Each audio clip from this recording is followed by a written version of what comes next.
O programa a seguir tem classificação indicativa livre.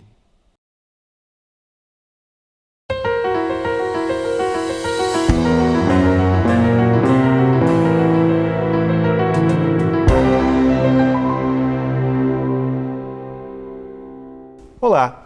Foi enviando e-mails e apresentando currículo acadêmico para pesquisadores dos Estados Unidos que uma estudante de engenharia ambiental aqui da UFPR conseguiu, aos 22 anos, um estágio na NASA, a Agência Espacial Norte-Americana.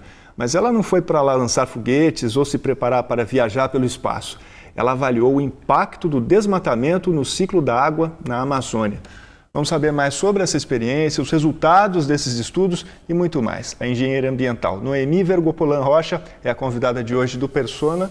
Noemi, seja bem-vinda. Obrigada. Noemi, vamos começar um pouco da sua origem. Você é curitibana? Eu sou curitibana, nasci aqui na capital.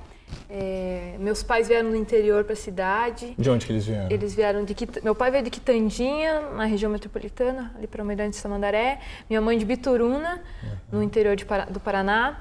E os dois se conheceram aqui, criaram eu e minha irmã, sempre nos motivando muito a estudar, porque apesar das poucas condições que eles tinham na época, o que de mais precioso meu pai tinha era o que de mais precioso ele ponderava era o estudo. Então ele sempre me incentivou, sempre me motivou muito a estudar. Eu falo assim para os outros que ele dava o que ele não tinha para poder dar estudo para mim e para minha irmã. Mas nós crescemos estudando na escola pública convencional e, infelizmente, essa é a realidade brasileira. As crianças não têm muitos sonhos, elas não têm muitas perspectivas. Às vezes, pelo meio que elas convivem, pelos professores, pelos colegas, pela situação em casa, diversas. Mas eu acredito que esse apoio da minha família, dos meus pais, fez muita diferença no sentido de continuar buscando, né? Buscando estudar mais e ser melhor. Quando eu estava na 7ª série, eu consegui uma bolsa de estudos pelo programa Bom Aluno, financiado pelos empresários Francisco Simeão e Luiz Bonassim, que me proporcionou uma bolsa de estudos integral até o final do meu ensino fundamental e médio no Colégio Dom Bosco, ali no Batel. Curso de inglês, todo acompanhamento psicológico, pedagógico, toda a estrutura necessária que, às vezes, por mais dedicado que os meus pais fossem, eles não poderiam me dar. Não tenho condições. Então, sim, com certeza, eu devo muito a eles nesse sentido, e apesar das conquistas que vieram posteriormente, foram méritos meus, de esforço, eu devo muito a eles, porque foi eles que me ensinaram a sonhar, me ensinaram a buscar outros sonhos, a olhar além do que eu brinco assim, que cada vez que você viaja para um lugar ou você aprende alguma coisa, seu horizonte, suas perspectivas crescem. E eu falo que eles que me ensinaram a ver outros horizontes além daqueles que eu ali tinha naquele momento, né?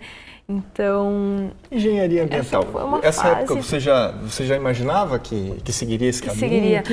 O que te levou a optar por esse caminho? O curso de engenharia ambiental da UFPR ele ainda é muito novo, tem 10 anos, 10 anos aproximadamente, então é um curso que quando eu entrei tinha aquela impressão de que você não sabia exatamente o que era, mas eu tinha muito claro para mim que eu gostava muito de engenharia, de cálculo, de raciocínio lógico e ao mesmo tempo eu gostava muito do meio ambiente, então eu busquei um curso, busquei na engenharia ambiental um curso que me propiciasse estudar o meio ambiente, estar ao ar livre, coisas que eu gosto, mas ao mesmo tempo técnico, com matemática, que eu pudesse ter um problema e resolver ele, trazer uma solução, tirar ele do papel efetivamente, não ficar talvez apenas no teórico, né?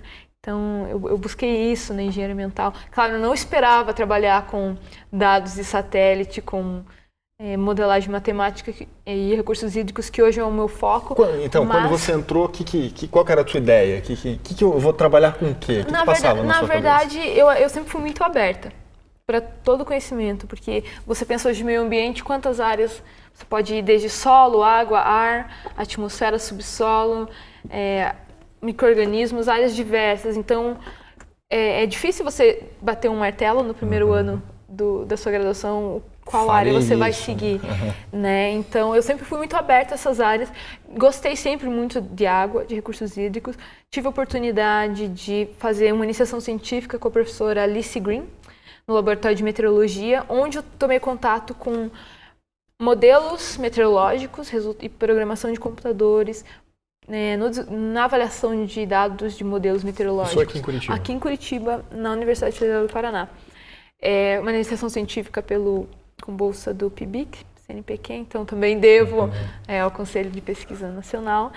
E eu aprendi muito com ela, e isso me levou para essa área mais de programação de computadores, dados de satélite, dados de modelo. Então, esse já foi um dos diferenciais da minha formação. Quer dizer, além da sala de aula, eu busquei sempre isso que eu queria dizer. Você, além da graduação, você sempre estava buscando outras coisas. Isso é fundamental para um aluno? É fundamental. Muitos professores hoje não veem atividades extracurriculares ou estágio com bons olhos. No meu caso, foi muito diferente, porque só o conteúdo de sala, se eu não visse a aplicação daquilo, eu me desmotivava muito fácil. Então, vamos ser realistas. Muitas vezes a gente tem vontade de desistir no meio da graduação, mas ver a aplicação daquilo, tirar os dados do papel, colocar a mão na massa para fazer, já partir para coisa prática, me fez ver a potencialidade que a minha formação ia proporcionar, o que eu poderia fazer depois de graduada, depois de formada, já ir direcionando. Então, com certeza, me abriu um leque de conhecimento inimaginável, que eu vejo que fez toda a diferença, desde para os meus... Eu trabalhei no CIMEPAR 2 anos também, então é uma escada. As pessoas pensam que muitas vezes sucesso e conhecimento é uma coisa pontual que vem pronta num pacote que você compra e você agora é bom em alguma coisa, quando na verdade não é um processo de aprendizado. E geralmente é longo e vem com as coisas mais simples. Você pode começar com um aprendizado muito simples e isso vai se desenvolvendo de uma forma gradual e não... vai se aprofundando e não é uma coisa pontual ou específica que eu fiz, né? Todo um desenvolvimento a longo prazo. Essa história da NASA, como é que foi? Você tinha 22 anos e começou a mandar e-mails aí, pesquisadores, dentro dessa coisa de ir atrás, de fuçar aí nas oportunidades. Como é que aconteceu isso? Eu sempre acredito que as oportunidades não vêm prontas pra gente, né? Então, a primeira de tudo eu busquei uma bolsa de estudos para estudar no exterior. Era o primeiro passo, porque sair aqui do Brasil para ir para a NASA direto ia ser muito complicado. Foi então, Ciências Sem Fronteiras? Ciências Sem Fronteiras, pelo programa do governo. Estudei 1 ano na Universidade Estadual da Carolina do Norte, com focos novamente em recursos hídricos, porque era algo que eu já tinha experiência e que nessa altura da minha graduação, já tinha decidido qual área eu ia seguir. Depois desse 1 ano de aulas, eu tive a oportunidade de ficar mais 4 meses para realizar um estágio. E aí que eu busquei, assim, eu estou aqui para mim, ir para os Estados Unidos era algo muito longe, algo muito, não era palpável para mim. E ter a oportunidade de ir para lá, eu pensei, eu estou aqui nesse momento, numa das oportunidades da minha vida, talvez a melhor oportunidade até esse momento, e eu quero ir para o melhor lugar. Se eu estou aqui, eu vou dar o meu melhor para isso. E então enviei vários e-mails para vários centros de pesquisas diferentes da NASA e o que eu escolhi, que eu defini como meu objetivo, era o Jet Propulsion Lab, que é o laboratório de propulsão a jato. Ele fica na Califórnia, 1 hora de Los Angeles, então eu falei, é para lá que eu vou passar o meu verão em Los Angeles, na Califórnia, trabalhando na NASA. Parece muito utópico ou sonhar muito alto. Aquele momento, mas eu falei, o máximo que eu vou levar é um não, então não custa eu tentar. O não a gente já tem, o não é certo, então não custa tentar. Enviei e-mail para vários pesquisadores, contando, olha, eu sou do Brasil, vim dessa realidade, sei fazer tal coisa, já trabalhei na iniciação científica com esse software, com esse tipo de dado. Trabalhei no CIMEPAR tantos anos com avaliação de dados meteorológicos, hidrológicos, descargas atmosféricas, dados diversos. Contei tudo. Falei, segue o meu currículo anexo, meu histórico escolar, mandei tudo, assim. Vendi o meu peixe, digamos, nesse sentido. Fiz o meu marketing e contei. Falei, tenho muito interesse em trabalhar com você e se eu pudesse trabalhar em algo relacionado ao Brasil, seria melhor ainda. Mandei, vamos dizer lá, uns 50 e-mails e deixa. 1 mês e meio depois, um dos pesquisadores me responde super interessado que ele trabalha com dado de evapotranspiração. Quem que é ele? Dr. Joshua Fisher. Ele trabalha com ecohidrologia, que seria basicamente como as plantas interagem com a água, o meio ambiente e a disponibilidade de água no meio ambiente. E ele entrou em contato comigo, me respondeu, falando, eu tenho uma vaga para você e é para trabalhar exatamente com a Amazônia, então... Quer dizer, já tinha esse tema eles já tinham um pesquisando tema, isso. já estão pesquisando.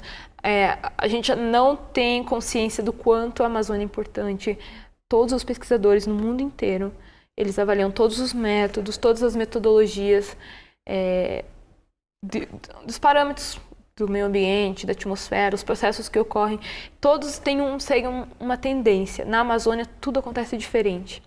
Vamos dizer, se aumenta a temperatura, aumenta a evaporação do solo. No mundo inteiro, isso é uma regra padrão. Na Amazônia, pode ser que em algumas áreas isso seja diferente. Então, eles têm muita curiosidade de conhecer quais são os furos das regras que possivelmente vão ocorrer na Amazônia. Então, todos os pesquisadores vão fazer um estudo de caso, uma análise, eles vão avaliar várias áreas diferentes no mundo, mas vão tomar o cuidado de sempre avaliar como esse parâmetro vai se comportar na Amazônia, exatamente. E nós, no Brasil, hoje não damos o devido valor para a nossa própria... A gente não tem ideia do quanto eles estudam e quanto eles avaliam a Amazônia, assim, profundamente. Se você pensar que tem gente do mundo inteiro estudando a Amazônia, é inacreditável. São equipes que, por exemplo, dentro desses estudos, são equipes que vêm para cá ou não necessariamente vêm para cá? No seu caso, vocês estudaram com o uso de satélites, foi isso? No meu caso, os dados são de satélites, então é tempo real. Está passando satélite aqui, está medindo. Ele monitora telemétrico, é tempo real.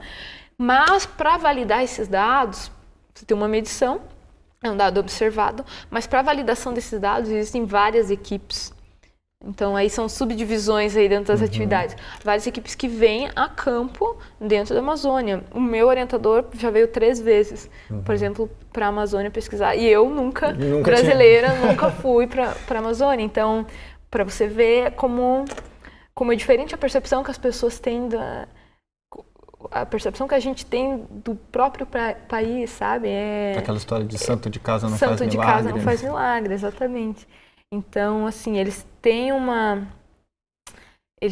apreço muito grande, tanto pelo Brasil, em especial pela Amazônia. Vem equipes medir, assim, todo ano. Se você for hoje para Manaus, você vai encontrar grupos de americanos desenvolvendo pesquisa, coletando dados, fazendo medições, para melhorar o conhecimento que eles têm da nossa região. É espetacular.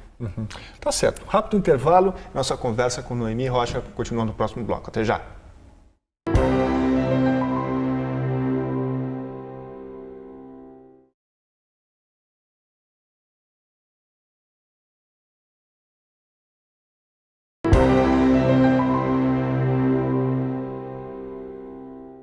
Persona está de volta, hoje recebendo a engenheira ambiental Noemi Vergopolan Rocha.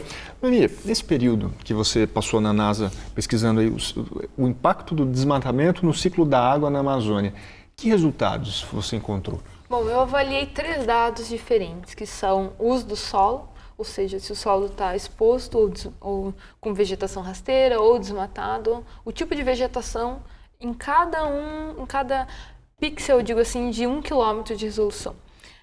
Primeira avaliação. Segundo, avaliei dados de chuva, também com satélite. O quanto de chuva está caindo naquela bacia hidrográfica. Está caindo pouco, está caindo muito, em qual área que cai mais chuva, qual área cai menos. E outro dado que é a evapotranspiração, que é, digamos assim, o dado principal que o grupo que eu participei avaliava. Então, essa combinação... O que é essa evapotranspiração? A evapotranspiração é quanto de água evapora do solo e das plantas. É uma combinação. E então a gente consegue falar o balanço hídrico, quanto que cai de chuva, quanto que sai via evapotranspiração. E tem também a chuva que sai da bacia hidrográfica por meio da vazão dos rios, vazão natural. Avaliamos todos esses dados para cada pixel de 1 quilômetro de resolução. Quer dizer, é o que a gente chama de imagem satélite, que vocês usam outro dado, né? Outro nome. Não é bem, é que as pessoas veem imagem de satélite, elas lembram da foto do Google Maps, do Google Earth. Então, a imagem de satélite, ela não necessariamente uma foto, ela pode ser a gente chama de produto de satélite, porque ela é uma imagem, mas ela tem um dado, cada pixel tem um valor e cada valor corresponde a uma medida, vamos dizer de chuva, 10 milímetros, então aquele pixel vai corresponder a uma medida. Então, produtos de satélite não necessariamente estão ligados apenas a imagens, mas assim a valores de parâmetros físicos do meio ambiente. Avaliando esses dados, nós chegamos à conclusão que, de fato, as chuvas têm reduzido na Amazônia e, todavia, devido ao aumento da temperatura, as tendências de aquecimento global, mais água deveria estar evaporando da atmosfera, menos chuva caindo, logo a tendência de seca e de desertificação da Amazônia seria evidente. Mas o que nós encontramos são parâmetros que, como eu disse, funcionam diferente das regras, um pouco diferente das regras da natureza. O padrão de desmatamento na Amazônia ele é chamado espinha de peixe.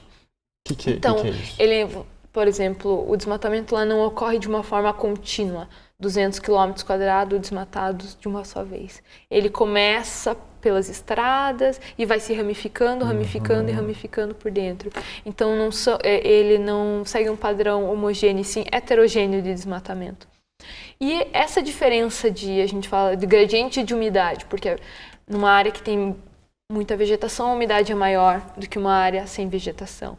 Então, quando você tem alta umidade, baixa umidade, alta umidade, baixa umidade. Essa diferença de umidade gera alguns padrões de circulação, microcirculação, nesse microclima, nessas áreas pequenas, que induzem chuvas nessa região. Então, a principal conclusão que o meu estudo chegou foi que não necessariamente o desmatamento vai causar redução das chuvas na Amazônia, e sim o desmatamento contínuo e homogêneo.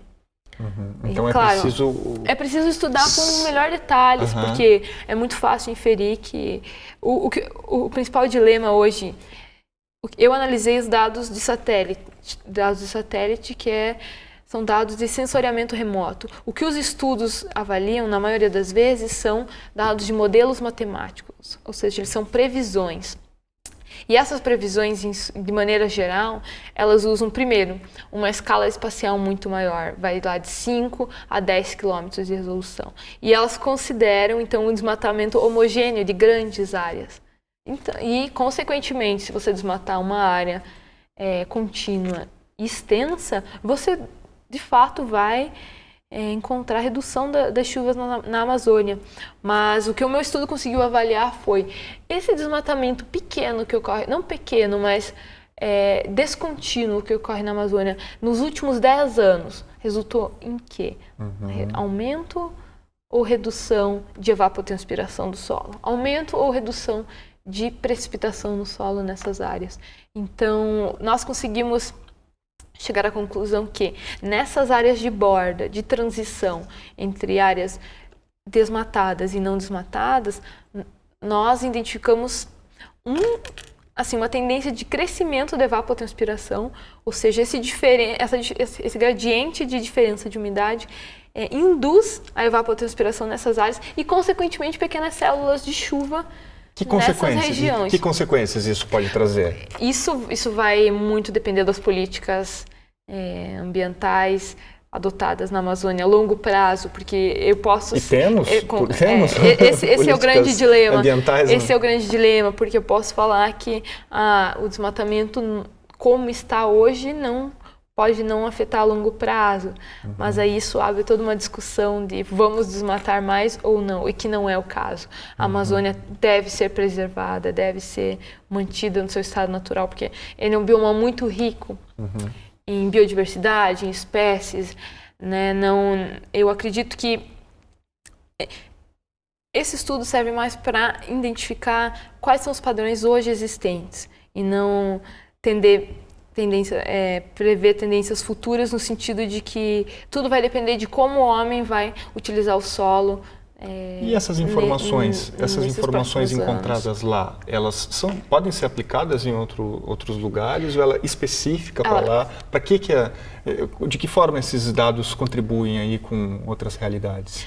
Olha, ele contribui no sentido de que outras regiões podem desenvolver esse parâmetro, podem ter esse comportamento semelhante, mas todavia é necessário estudar os dados.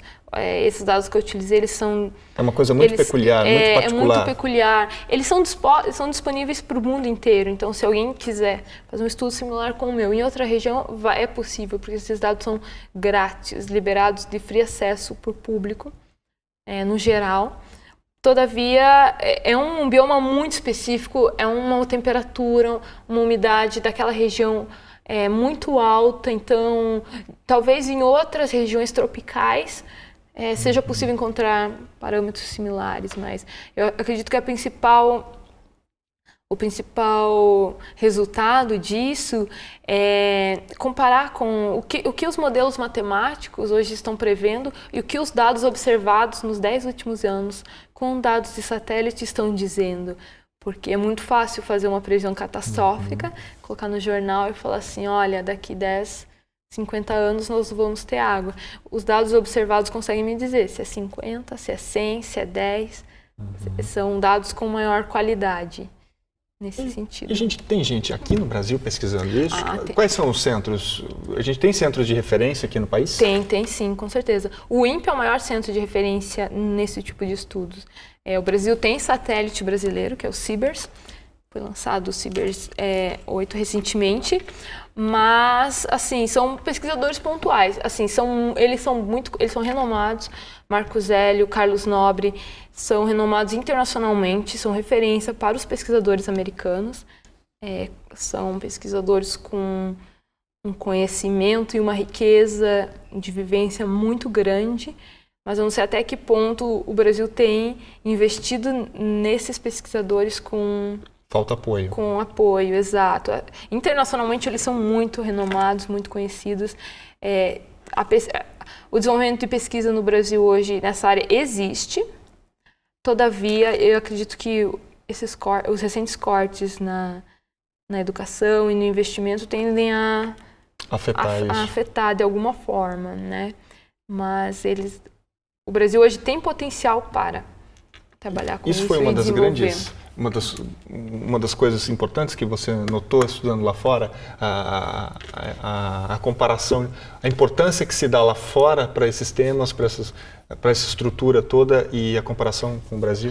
Sem dúvida. Eu acredito que o brasileiro, as universidades brasileiras, os centros de pesquisa brasileiros têm potencial, tem gente muito qualificada, e eu não estou falando só de mim, mas falo dos meus colegas, por exemplo. Eu sei que tem gente com muito potencial, tanto quanto os alunos americanos, tanto quanto os pesquisadores americanos, mas falta apoio e incentivo à pesquisa hoje no Brasil. Acredito que esse é o principal entrave, porque lá, quando eu trabalhei na NASA, eu dou o exemplo que lá é o lugar onde não existe limites. Muito dinheiro não é o limite. Equipamento adequado não é o limite. O único limite talvez seja espaço, né? Espaço físico. Mas a pesquisa ela é desenvolvida e ser pesquisador no exterior você tem reconhecimento. Hoje, pesquisador no Brasil, ele é visto com uma segunda opção, quando nos países de primeiro mundo a pesquisa ela é vista como uma primeira opção e uma boa opção. Aqui no Brasil tem-se muito esse preconceito. Quem faz pesquisa aqui no Brasil são as universidades. Um ou outro instituto de pesquisa. Vamos lá.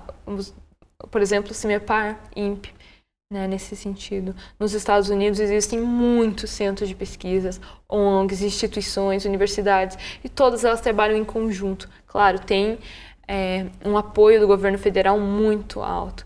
Tanto que, para as bolsas de estudos, quando eu fui selecionar as instituições da Europa, em relação aos Estados Unidos, eu escolhi as instituições dos Estados Unidos. Por isso, o apoio e o incentivo à pesquisa é muito forte.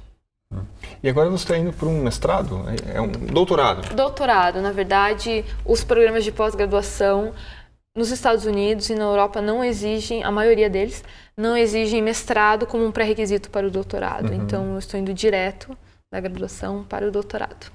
E é na mesma área? Na mesma área, exatamente. E como que foi a escolha aí da universidade?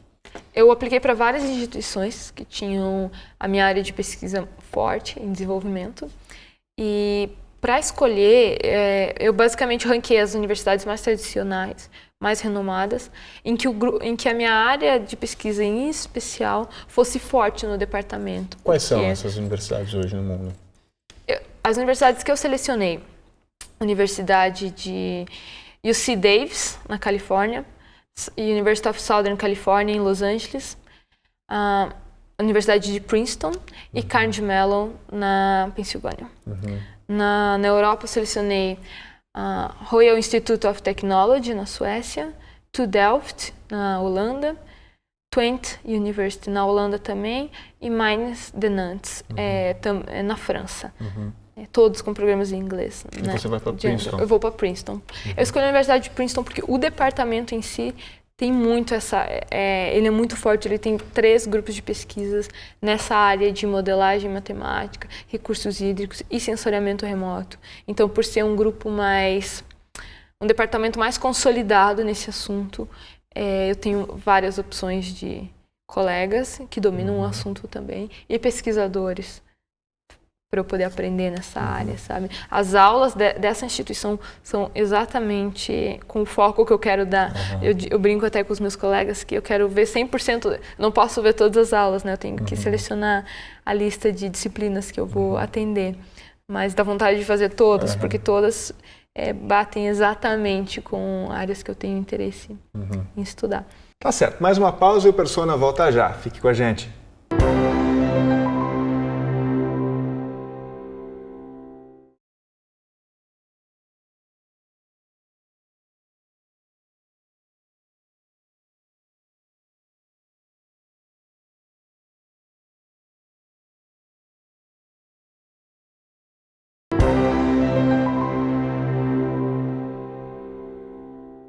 Estamos de volta. Hoje o Persona recebe Noemi Vergopolan Rocha.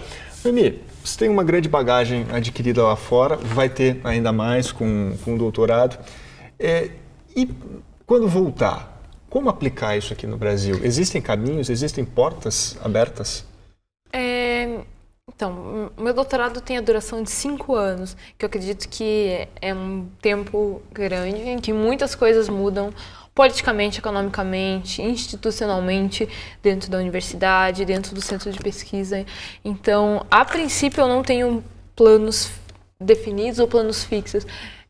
Mas toda vez que a gente sai do nosso país para estudar lá fora, para aprender, a gente tem essa sede de voltar e trazer um novo, aplicar esse conhecimento, aplicar essa tecnologia aqui de volta, abrir um grupo de pesquisa nesse assunto, ensinar outros alunos, solucionar problemas, fazer relações entre as universidades lá de fora com a universidade daqui, relações institucionais, tanto para o envio de novos alunos, para trazer ciência e trazer pesquisa aqui para o Brasil. Isso é muito rico, isso é muito valioso e eu tenho muito interesse em fazer isso. Todavia, depende muito do cenário econômico, de quão aberto o país vai estar para esses alunos que estão voltando, né? Porque hoje, qual que é a realidade? Hoje o dilema dos alunos é o seguinte: muita gente boa sai do Brasil, vai estudar no exterior, se especializa, e eu te falo com propriedade, os alunos brasileiros são bons,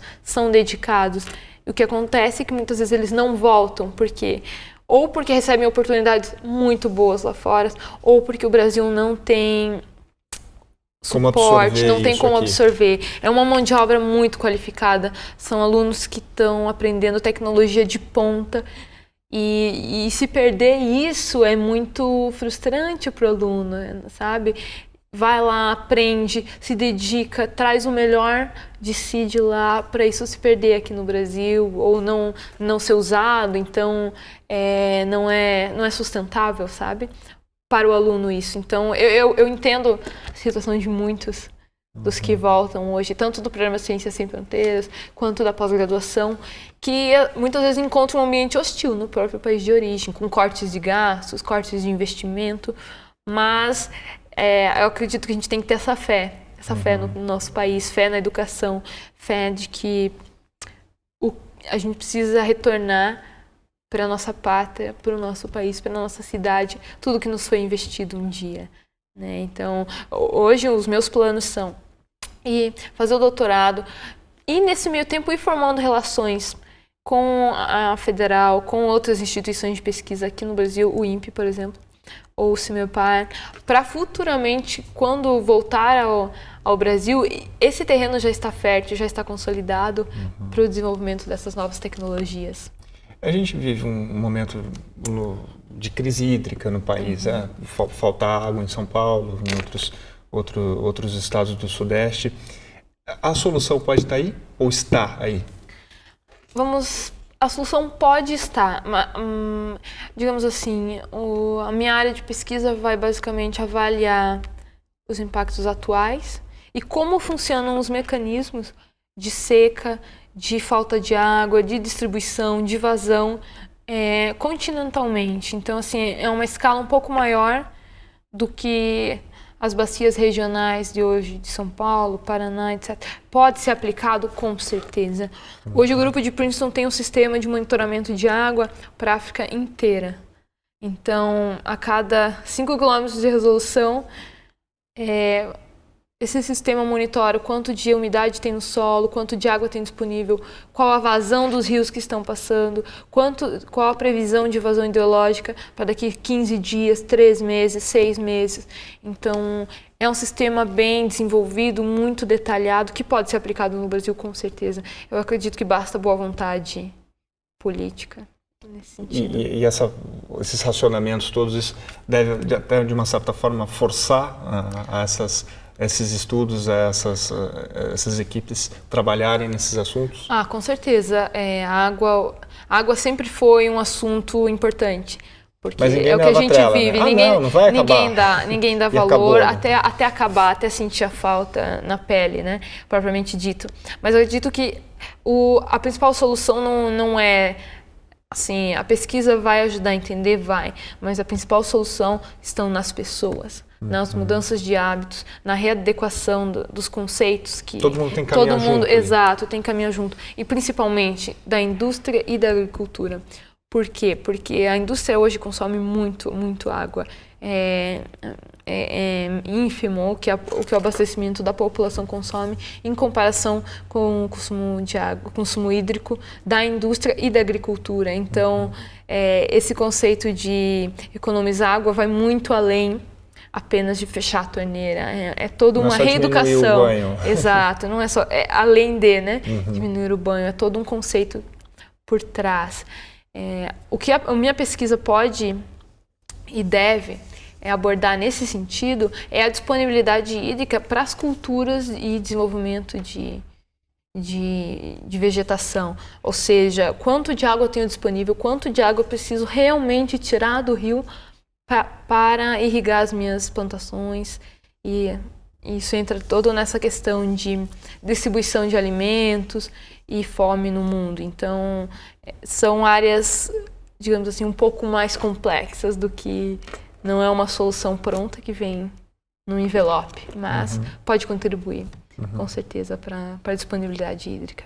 Na NASA, continuam as pesquisas? Você saiu, era um grupo de pesquisa que estava naquele momento, ou essas pesquisas continuam? Essas pesquisas continuam, tanto que a minha tese, o meu TCC, né, que foi a minha conclusão de curso, transformei em 2 artigos científicos. Nós estamos ainda trabalhando neles, aprimorando os resultados, detalhando as estatísticas para publicá-los em jornais internacionais. Então, assim, isso é a minha parte. Os demais integrantes do grupo continuam com o mesmo foco, com o mesmo assunto. E apesar da pesquisa que eu realizei ter sido focada especificamente na Amazônia, os demais integrantes do grupo pesquisam Quantas pessoas solos. Nesse grupo? 6 alunos. 6 alunos. 2 indianos, uma aluna da China, uma do Taiwan eu e um estudante americano. Tinha outros brasileiros em outros projetos Em outros lá? projetos, Em outros sim. projetos. Sim, eu tenho um colega meu, Bruno, que trabalhava com densidade do gelo em Júpiter. Então, são assim, áreas bem diferentes. Tem a professora Rosalie Lopes, que é uma brasileira, formada em astrofísica pela Universidade do Rio de Janeiro. E ela trabalha com vulcões em outros interplanetários, né, em outros planetas. E assim, as áreas mais diversas possíveis.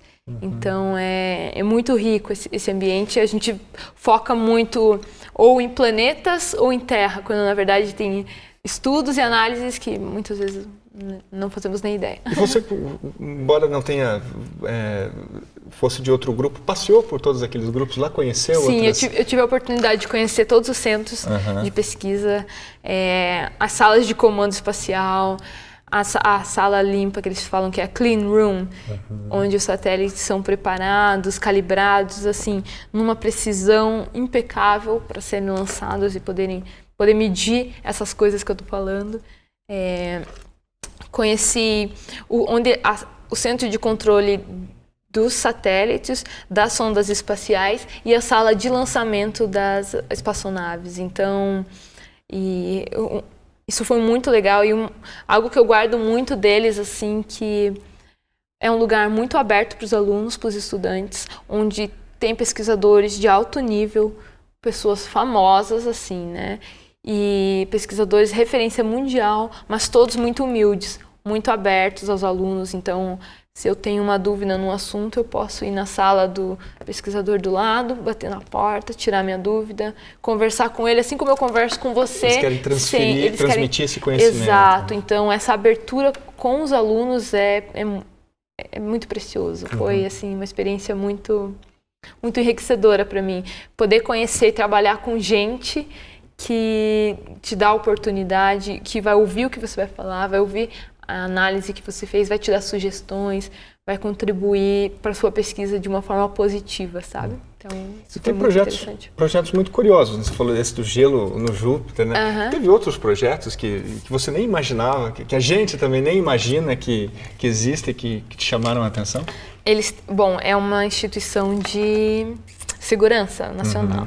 Então, eles têm alguns projetos secretos de robôs, de desenvolvimento de robôs com armas. E esses secretos ninguém entra? Como é que é esse? Esses tem um acesso mais restrito? Apenas os nativos, eu falo, os cidadãos.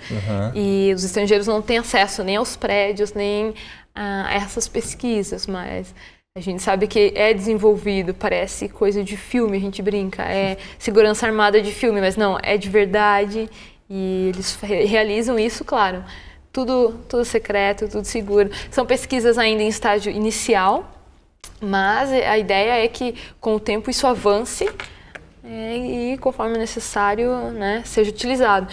Tem programas eles falam de ocupação do espaço de Marte, então é montar uma seleção de pessoas para ir colonizar Marte, utilizando todo o equipamento necessário, bombas de oxigênio e tal, para explorar e colonizar aquele planeta. Então, assim, parece muito fora da nossa realidade, parece uma história mentira, mas ainda que aos seus passos eles estão desenvolvendo e já deram um primeiro pontapé para isso, sabe? Então, parece fora da nossa, é muito fora da nossa realidade no Brasil hoje, mas é possível estar sendo feito. O que eu sempre falo, se alguém fez, por que nós não podemos fazer? O que falta? Qual que é o empecilho que está nos impedindo de fazer também isso, sabe? E eu sempre trago isso para mim quando eu vou buscar alguma outra coisa, quando eu vejo que alguém conseguiu uma coisa, eu falo assim, nossa, aquela pessoa conseguiu uma bolsa de estudos, por que eu não vou conseguir, né? O que falta? Eu vou tentar também. Então, acho que falta isso um pouco no Brasil, estão desenvolvendo essas coisas, porque o Brasil não, né? E em relação a acesso, você sempre passou aí por vários programas e tal, deve ter muita gente interessada, muita gente curiosa em saber como tentar, como talvez até conseguir também. Que dicas você daria? Como se chegar a esses caminhos aí? Bom, hoje existem muitas bolsas de estudo disponíveis. Eu brinco que há 30 anos atrás, alguém conseguir uma bolsa de estudo no exterior era algo muito difícil. A primeira coisa, fonte de informação. Não tinha internet, como fazer isso. Hoje a internet está disponível de graça na biblioteca, se a pessoa quiser. Então, hoje a disponibilidade de informações que nós temos é muito grande. Então, a primeira coisa é pesquise. Pesquise para onde você quer ir, qual instituição, quais são os centros de referência, o que é pedido em cada um desses centros para admissão, né? É pedido prova de proficiência de inglês, então vai estudar inglês, tem na internet hoje, tem todo o material online. Eu não comprei nada, não fiz nada assim que a internet não me disponibilizasse, sabe? Então, o que precisa basicamente para estudar no exterior? Boas notas da graduação, histórico traduzido, exame de proficiência de inglês, uma carta de motivação, que eu falo que é o seu espelho, porque é uma carta que você vai escrever quem você é, de onde você veio, por que você quer estudar naquela área, qual instituição, por que você quer ir para lá e não, por que você tem que ser aceito, por que você quer ganhar a bolsa e não o outro. Então, tem essa carta de motivação que para mim é um dos documentos mais importantes no momento de aplicação. Cartas de referência dos professores da instituição, então isso também é muito importante. E eu acho que a vontade, acho que a motivação e a vontade mesmo de querer, que te dá um gás e te dá um ânimo, te dá vida para escrever e preparar toda essa documentação. Isso que te impulsiona.